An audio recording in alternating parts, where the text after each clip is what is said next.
Well, we're sitting here with Stephen King, author most recently of Just After Sunset, which is a collection of short stories. You write an introduction in the book which talks about the fact that short stories are sort of an art form that not everybody and not a lot of writers tackle anymore, and that you mention is something that you can sort of lose your touch. It's the kind of thing where I think a lot of writers who sell a fair number of copies and can support themselves with their writing, and we're very fortunate to be able to do that, have a tendency to think of the novel.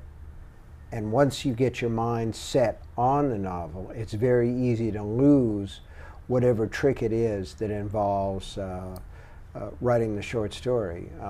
There's a metaphor in the introduction where I said that I could imagine some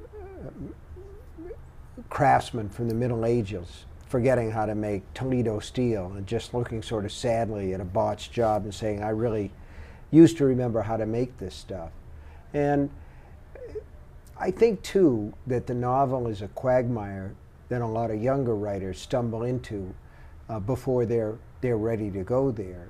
So that there was a piece in maybe PW or one of the magazines, one of the magazines associated with writing and publishing a couple of weeks ago, where their columnist said, there is some, oh I know, it was in the Boston Globe, where this lady said, enumerated a number of great short story writers who have not written any short stories for a while, and you ask why, and the same reason is given time after time. Well, I'm writing a novel, and so the short story production dries up. Now for me, I started with short stories when I was 18, sold my first one when I was about 20, and produced pretty much nothing but, well, I wrote a couple of novels, but they were not accepted, and a lot of them were so bad that I didn't even bother to revise them. But the short stories were making money, and I got very comfortable with that format, and I've never wanted to leave it completely behind. You hear some people who write short stories talk about the fact that in their mind they have these massive novels written about these characters, but really what you see on the page is just a sliver of a story that's in their brain that they could write a novel about it in most cases. Is that true? It is true, and what happens to me a lot of times is I will start out saying this would be a terrific short story idea, and it balloons and becomes a novel.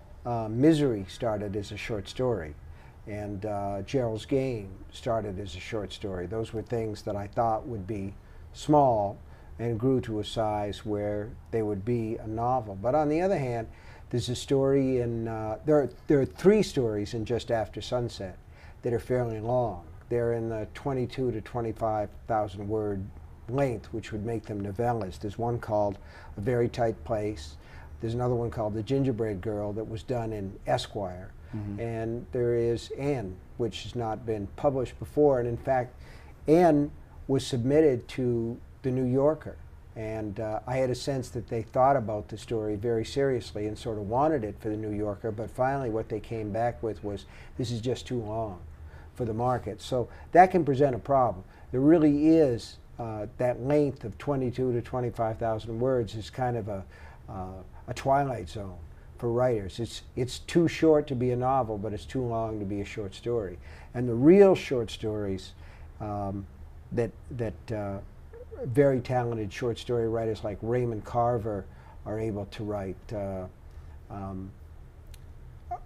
There's almost an art of miniaturization that's involved. It's a difficult craft.